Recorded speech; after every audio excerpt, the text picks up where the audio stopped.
All right, folks, super excited about this one. It's been a long time coming. This is a full-length album reaction to the Traveling Wilburys Volume 1. Quick history here between me and these artists. These guys are some of my favorite artists of all time as solo acts or as part of other projects. Roy Orbison, I don't remember a time in my life when I didn't know who Roy Orbison was. Top 5 favorite artists. George Harrison, obviously, of the Beatles. The Beatles, one of my top 5 favorite artists. Bob Dylan, probably top 10. Tom Petty, if he doesn't hit the top 10, he's getting close. Jeff Lynne, I've never really taken a deep dive into his work, but the work of his I do know I really like, but I didn't grow up listening to the Traveling Wilburys as a super group. And many years ago, whenever I decided to check these guys out, like, hey, these are some of my favorite people of all time, let's see what they sound like together, I went and sampled a few of their songs. Can't even tell you which songs it was I listened to. That's how long ago it's been. And the music just really didn't strike me at the time, and I never really cycled back around to give it another chance. When I started doing these reaction videos, somebody suggested the Traveling Wilburys, and I was like, well, you know, let me check this out. So I did End of the Line, and it was fantastic. So somebody suggested I do Tweeter the Monkey Man. I put that on the poll. It won. After it won, I thought, why don't I just do a full reaction to the record? I think somebody said as much on Patreon or YouTube something. I was like, yeah, I'm going to do that. And I'm finally getting to it, like, I don't know how long, maybe a year later, maybe even longer. I don't even remember how long it was. Could be a year plus or minus a few months. But anyway, so here we are, super excited to jump in. If you're watching this on YouTube, this is going to be chopped up. It's only going to be seconds of each song and then some of my commentary after. If you want to listen to the full reaction, watch the full reaction, consider supporting us on Patreon. The link should be in the description there. We have low tiers. I think this is going to be like tier 2, which is $2 a month. If you like what you hear, consider supporting us there so you can get full-length reactions like this. Without further ceremony, here we go. This is the Traveling Wilburys, Handle with Care, and we have a full video with this one. It's great.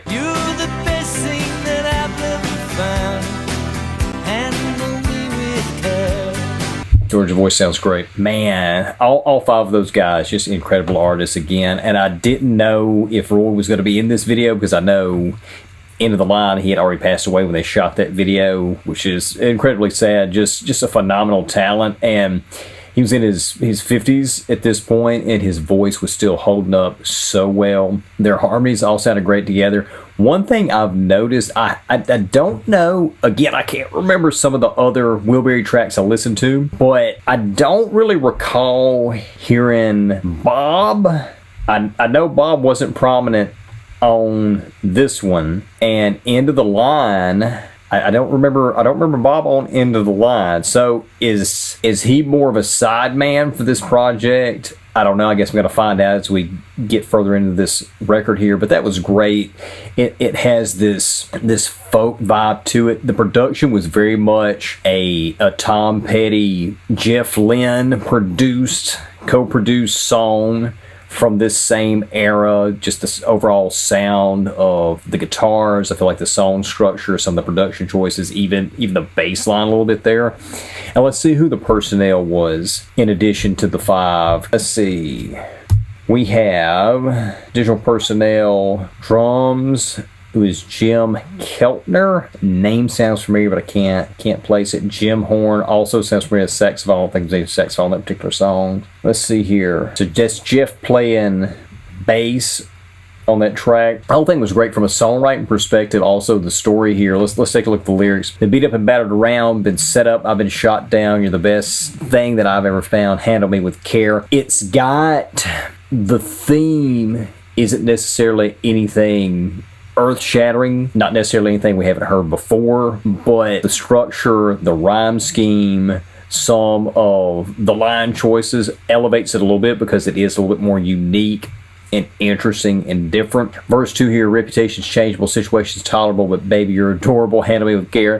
That's great. This idea that some stuff has happened to the singer or singers in this particular case, but even if you're just thinking of it as a one-person song, they're all just singing the same, from the same perspective, the same person. A lot of stuff has happened to this person over the course of his life, and he's met a girl and she's great, but because of all the bad things that have happened in his life, she's gonna have to handle him with care because he's fragile from all this terrible stuff. And then actually using the yearbook pictures of them as kids, of all the 5 artists as kids, nice touch with the video. And all these guys have been through something one way or another. And it's almost like every one of them could be singing this song about themselves, particularly for all the ones that have found the love in their life.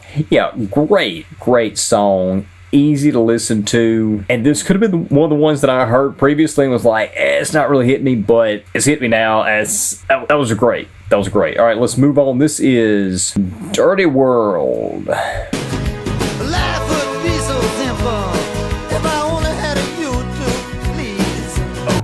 Okay. So I'm sitting here listening to, first of all, the music again, great. It's a nice little up-tempo folk rock ditty.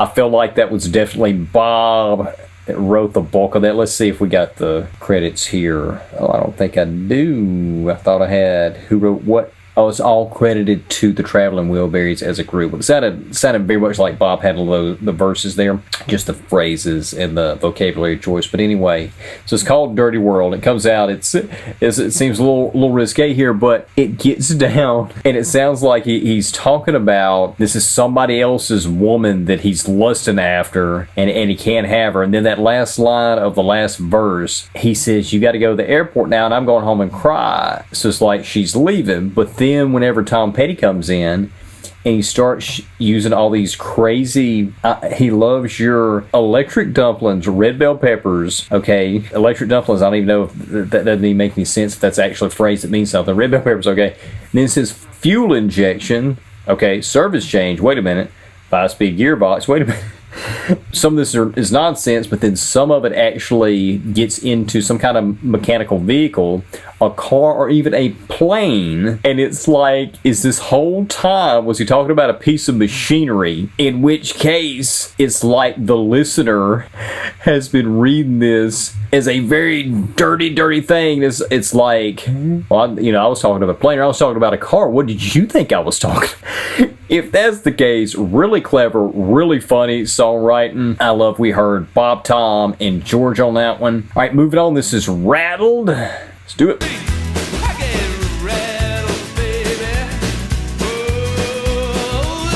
Yeah, this is classic rockabilly here, and he's reminding me a bit of John Fogerty on this one. Yes, that was excellent.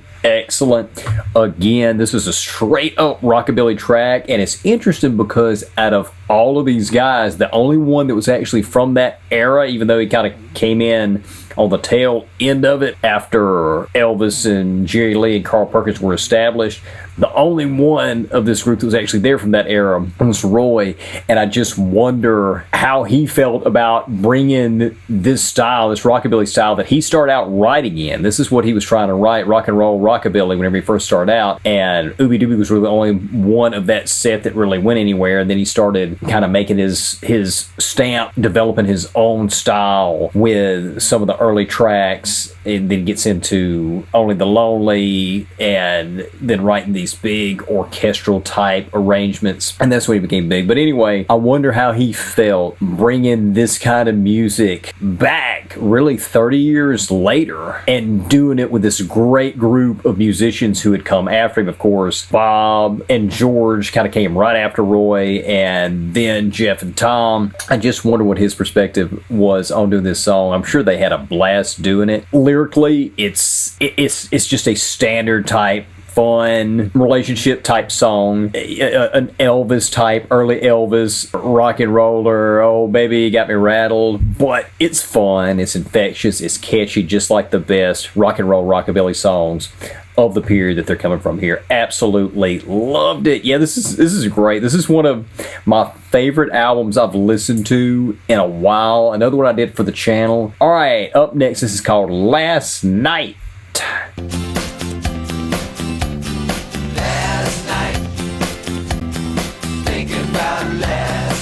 Sounds more like a Paul McCartney Beatles It's got a Caribbean vibe to it. There's also something about this. I could hear this on a Bruce Springsteen record, a 70s, maybe even 80s Bruce Springsteen record.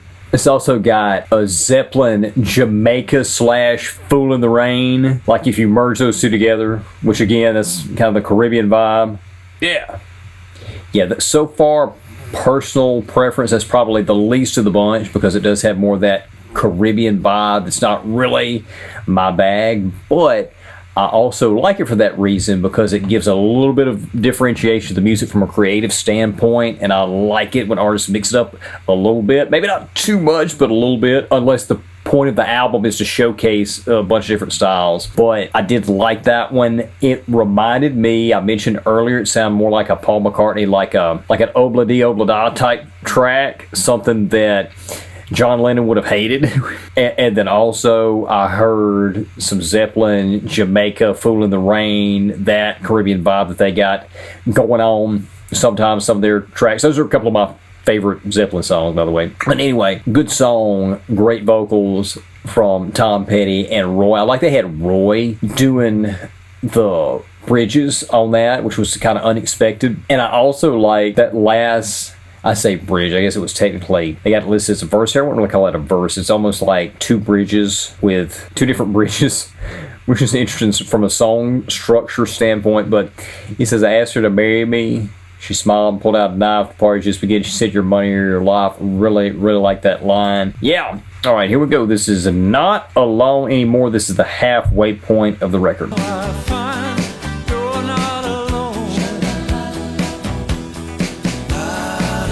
Yeah, this sounds very much like his final record that was released posthumously, Mystery Girl, which was Tom and Jeff were involved. At least one track on that record, You Got It. Yeah, that sounded like a classic Roy Orbison song. I could have easily seen this on his final record, Mystery Girl, which was a great, great record. That was one that I actually didn't discover until, I was going to say recent years, but that's not true. I guess kind of it is, but a lot longer ago than what I originally had in my head. But anyway, I grew up on the original Roy 50s, well, 60s, because that's when he really became Roy Orbison songs. I knew You Got It from Mystery Girl, which was a great track, but I didn't really know anything from that last record. Then a few years ago, I checked that out. I was like, man, this is incredible. It was really perfect. It's Roy brought into the modern, at the time, modern period. And this had that same vibe. Lyrically, it could have been stronger. It was, again, a little bit more basic. Most of these songs aren't particularly earth-shattering, but I don't think they're supposed to be lyrically. But yeah, it was a great track. It's classic Roy Orbison, and his voice, it just so good. It's funny. I can impersonate some famous singers, but if I had a list, maybe the top 3 singers that you wish you could impersonate, Roy would be on that list, and I can't do it. His voice is just so smooth and clear, and even though he's older, you can tell he's older, you can tell he can't quite control that vibrato as well as he could 20 years earlier, 30 years earlier in some cases, in some songs, but still great range, clear tone, and can belt it out like nobody's business. Absolutely love that track. All right, so this is called Congratulations. All right, this is, I guess this would be the beginning of side B. I don't know if this, yeah, okay. Yeah, this is the beginning of side B. Interesting closer there for side 1, Not Alone Anymore. It didn't really come off as a closer type for me. All right, here we go. Congratulations for leaving me in need. This is weird, but I dig it. Strong hook. I wish they would have extended that instrumental at the end out by a minute or so, minute and a half, 2, 3, 4 minutes. Really enjoyed that. It's funny, it is still in that folk rock range, but there was something about it that was a little bit different, a little bit odd and weird. I feel like for the band, for the record so far, I can't quite put my finger on it, I can't quite articulate it right now. I have to let that gestate a little bit. But the chorus, which was actually, the chorus lines were different every time outside of the congratulations, and the reason that you can do that with a song is if your hook line or word is that strong, the chorus can be different every time as long as it has that line, that refrain within it. It doesn't really matter. And I just love that, where all the rest of the guys, I don't know if it was all 4 of the rest of the members or whatever, when they came in, they're saying congratulations behind Bob. Something about that's just really catchy for me. Yeah, really enjoyed that. All right, this is Heading for the Light. Let's go.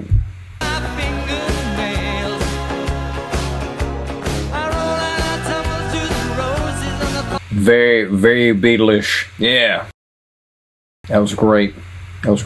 This one also, I feel like from a songwriting standpoint, is a little bit more elevated than some of the lyrics here. And I say that because the idea of Headed for the Light, he's in this bad place. He's lonely. I was lost in the night with no sight of you. And Headed for the Light sounds like that he's dying, right? He's headed for the light at the end of the tunnel type thing. But then you get down to the end, and it's definitely no. He's moving on. He's headed for the sun. He's not looking back. He's leaving all that bad stuff behind. He's got to move on from her. Yeah, all that went bad. She's gone, but future looks bright. He's moving on. I really like the message of that one. George's vocals on that sounded great. You had Jeff Lynne. It says here that Tom, I couldn't actually pick out that was Tom singing with Jeff. I don't think. I may have been just because I was so honed in on Jeff, but I see here that it says on those quote-unquote choruses that it was Tom was backing Jeff, but I could really hone in on Jeff. He sounds so great. I've never realized how much he sounds like John Fogerty. This is the second song on here. I thought, man, he sounds a lot like Fogerty. And that's high praise. Fogerty, my favorite artist of all time. Yeah, another great track. This one I feel like kind of got outside the folk rock mold. It was something a little bit more, not that it doesn't fit with the rest of the songs on the record, but I felt like there was something a little bit more rock and rolly and also a little bit more Beatlesy to it. Yeah, another great track. All right, this next one is called Margarita, not to be confused with Margaritaville. Let's do it.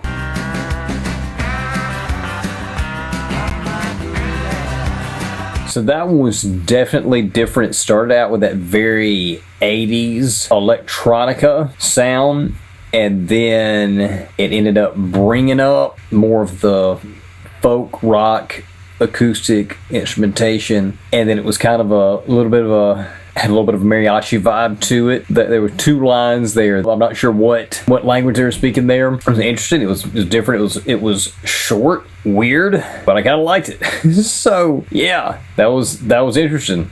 All right, so this is it. This is Tweeter and the Monkey Man. This is the one that was suggested, that got put on the poll, that won the poll, that prompted me to say, hey, I'm just going to check out this entire record. This is a 5.5 minute cut, longest one on the record so far. All right, let's do it.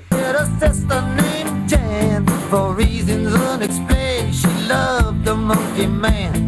Yeah, it's got this desert America, horse with no name vibe that I really dug. And again, this is another one that's very reminiscent of Bruce Springsteen. The whole, this fictional characters, the story, the names even, Jan, Tweeter, the Monkey Man, very much felt like a Bruce Springsteen track. And I heard Thunder Road at one point in there. I don't know if that was an intentional reference.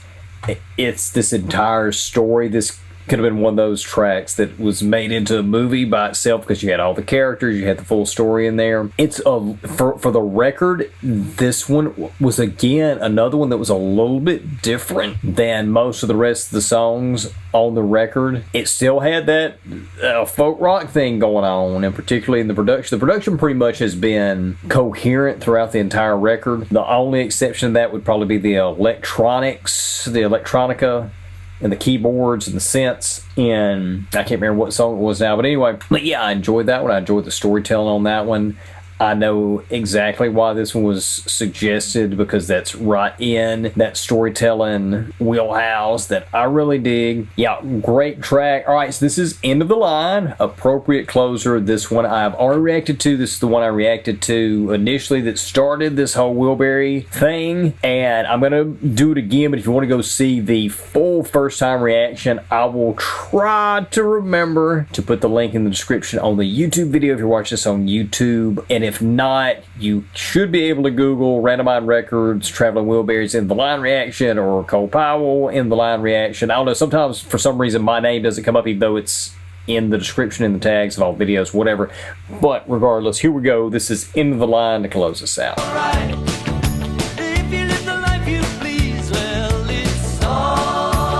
Yeah. Great track. Said last time, said this time. Yeah, the whole record was great. I absolutely loved it. From top to bottom, there were a couple. There was really only one that I probably would skip. I can't remember which one. It was something in the middle of that, the first, or toward the end of the first half of the record. I have to go back and look. But anyway, yeah, that was great. The whole record, it had the acoustic folk bit. You could tell all of these phenomenal singers, these phenomenal songwriters, you could hear certain lyrics, you could hear certain melodies, you could hear certain riffs and instrumentation of which part came from which artist, which was great. They all pretty much had an equal amount of vocal time, I felt like, on this record. I have to go back and put a hard pencil to it, see if that's actually true, but it just felt like it. Even if that wasn't the case, to hear all these guys, they're just incredible artists individually and coming together to make this project. You know, they had to have a blast doing this, and I hate Roy it passed during this time period. I'm not sure, somebody let me know in the comments, did this record come out, was this released before he passed away, or was it posthumously? Obviously they filmed one video before he had passed, and the second video they did, I deduced that those were the two singles they did videos for. Obviously he had passed away before the second video was filmed, in End of the Line. But yeah, just phenomenal.